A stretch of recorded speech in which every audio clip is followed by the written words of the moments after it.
This is test number one to figure out how I'm working this stupid thing.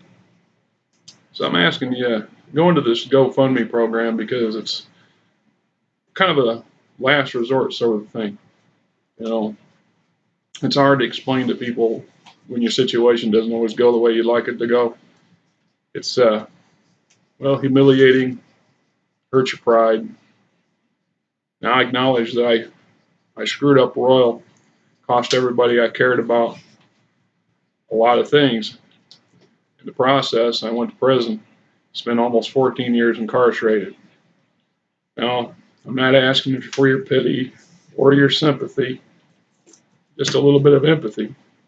Because it could be your brother, could be your dad, could be your uncle, could be your son, could be anybody. It's hard to put ourselves in other people's shoes. Sometimes it's necessary in order for us to understand what it is to be human. I spent a long time in a very dehumanizing location under some pretty stressful situations. And in that process, in that time, I've learned a lot about myself, about people in general, my place in society. I also understood that I've cost my family a lot, my wife, my mother, my sibling, my children, who, by the way, hate me for good reasons. It's not about that. About the way your tax dollars was misappropriated. Of course, nobody wants to hear that either. Nobody wants to be soft on crime. Fact of the matter was, I was at every step of the way held back or denied chances that are given to the majority of inmates coming out of the prison system in the state of Iowa. My treatment was withheld until it was too late to allow me to get to a work release program. My counselors dragged their feet, messed around. They knew several years ago that this date was coming. Instead, they held my hand to the gate. Now I'm homeless, at the mercy of the people in a very bad situation. My wife lost her job of 20 years here about a year ago, and she's epileptic, having issues with that, can't get another job. So she's staying with my mother. Because of details of my crime, I'm not allowed to stay at my mother's house, mostly because of its location, not because of any specific reason or something that I did to them. But that's the nature of the beast. I'll get to that one a little later. Uh, Finding ourselves out and restarting the world. You know, I never had a problem with the law before I came to prison. It happened so fast. The system doesn't work the way we're told it is. I mean, we like to believe that you're innocent until proven guilty, and that even if you're guilty, you're given a fair trial and a fair sentence. But that's not how it works. The judges have their hands constrained. They have limits. They're not allowed to use this discretion like they used to. You fall into categories, you get the sentence that the categories are deemed appropriate, not the situation. Doesn't matter that I passed 3 lie detector tests because those are not admissible in court. Forced on me during treatment, take them or fail your treatment, although they argued it's a volunteer thing. Now I ask you, if you're being volunteered to do something and they give you the option of not volunteering and staying in prison for another 10 years, tell me how that is really going to be fair. I mean, why not just tell them the damn truth? If you don't take this, you fail, and we keep you for your entire sentence. Welcome to the state of Iowa. Hopefully you don't live in this state, because I love this state. It's my home.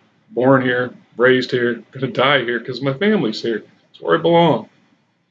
Doesn't matter that the lion's share of the public don't want me around. They don't know me. They won't get to know me. They don't care about my situation. I just got lumped into a category. Nobody cares about the details of the category or the situation individually. No, the grand scale. And I get that. I understand. Trust me, I understand that. It's rough. especially when you got to deal with it. And for good reason. There are a small percentage of people who reoffend who are problems. But your own government's paid tax dollar statistics say the other one. The other way's the truth. Far fewer people reoffend than what your papers would let you believe. The majority of those reoffenders are violating parole or some sort of situation placed on them that's outside their control. Others are violating because it's inside their control. They're just idiots. Trust me, I've seen thousands of idiots in the state pen. You know, it's hard, like I said, to ask people for help. Churches have turned me down. The state, the state's programs are a joke. There are only few people can access them in given situations, and because of my situation, I was prevented from going to a work release or a halfway house. Places where all those programs exist to help offenders reintegrate into society. That wasn't given to me. That was not an option to me and to a lot of others. The other option I was given was to go out of state to Omaha to a homeless shelter. Now, I'm not asking you for your sympathy here, even though it may sound like that. My mother had lymphatic cancer last summer, and it damn near killed her. She's fighting with it. She's dealing with chemo again this summer.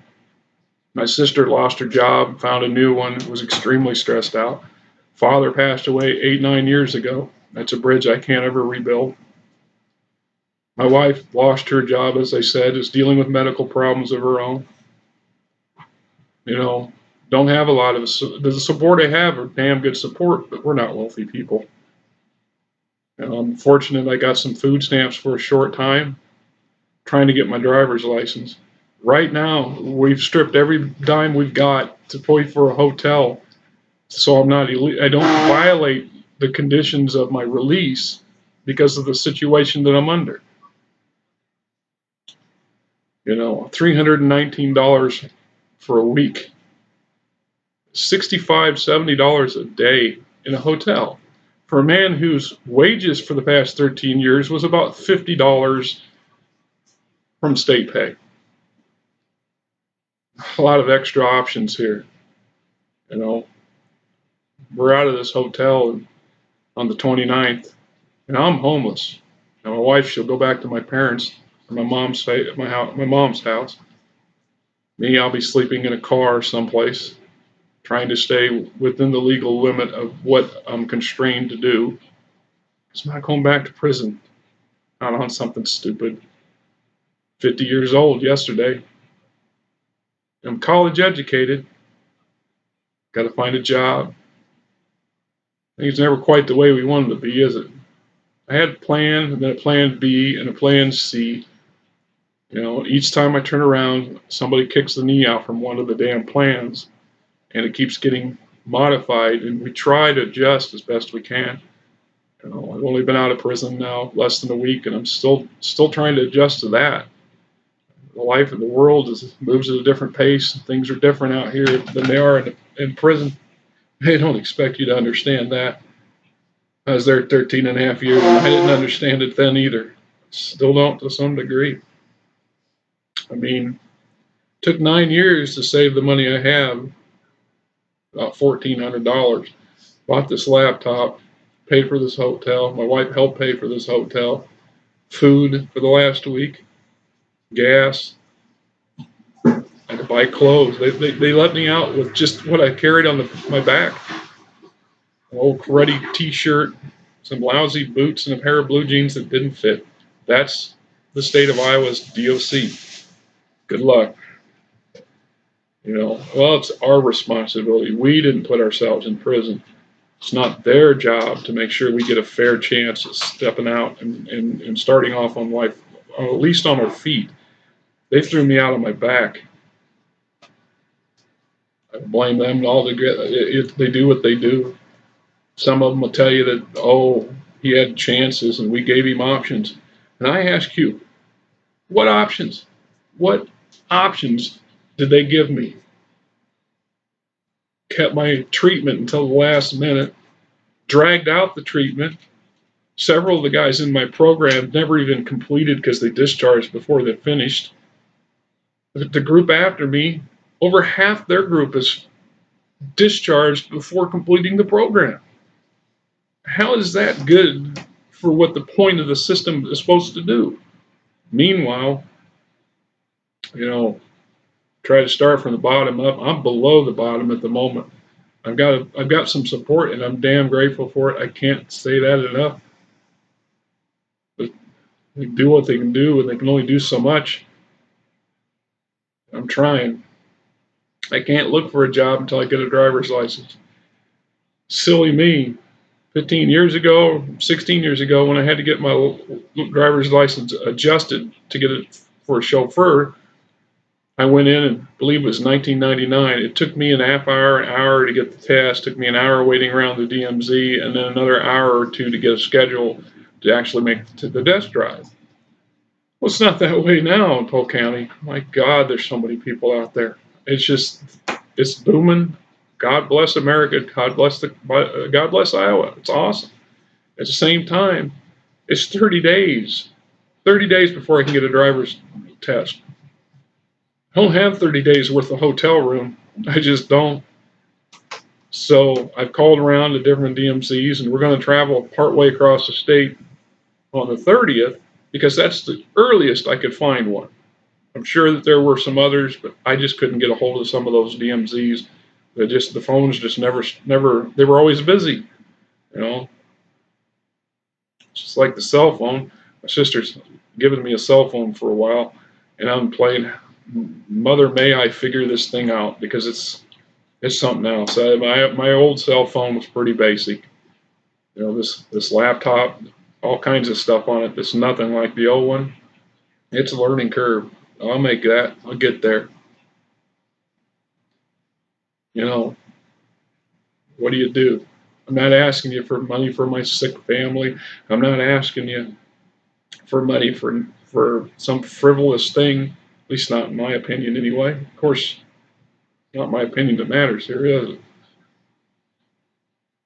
I hope to be able to give you an idea of my experiences in the prison system, my growth as a man, as a person, as a husband, and as a son. If I can figure out how to do all this stuff, I'll probably try to post one video a day for the next 30 days. It's not like I got a lot else to do. I mean, I do, and you'll see. I'll show you that, just how effed up things have been because I wasn't there for my family. I couldn't control all that. I get that. It's not something a man can do. Anybody can do, for that matter. If you're not present. The mails and the phone calls, the agony and the sleepless nights because I couldn't be there for my family when they needed me most. Yeah, you don't want to hear that either. It's okay. Don't cry in prison, I can tell you that much. That's a rule they tell you at the beginning. An unspoken rule. Many unspoken rules at prison. Your tax dollars work there, folks. They keep you safe. They're protecting you from the monsters. Well, I guess I'm one of those monsters, except I never hurt anybody intentionally. I screwed up once. It was a very bad, stupid thing to do. Cost everybody everything. That's then. I can't go back and fix that. I can't rebuild that bridge. I can't make up things between myself and my victim, because that just re-victimizes that person. Hurts everybody, and nothing's gained from it. I don't expect anybody to understand that idea either. It's what I believe. Like I said, people, I'm not asking for your pity. I don't deserve it. I'm asking for your sympathy. I don't really care for that. Be truthful. And I'm being honest, and I've always been honest, and that's been a problem most of my life. A lot of times honesty costs you more than dishonesty does. But I am asking for some empathy. Put yourself in my shoes for just 5 minutes. Most of the places in this state you can't live, In urban areas, they don't want you in there. Half the places you can go get work at, they don't really want you to work there. They don't care about the details of the situation or how big or how little of a monster you are. They don't care that you're rehabilitated. There was a time when a man could make a mistake and get a chance and a fair chance and make redoing his life to make up for the past. But that's not the same case for everybody anymore. And I get that too. I get it. I see the news. I watch. I pay attention. It's okay. Anything helps. And if nothing comes this way, it's not because I didn't try. And I'm trying, people. I am trying every possible way to help myself, to help my wife, to help my mother and my sister and my family. Just a little empathy, folks. Just $1, maybe. Thanks for listening.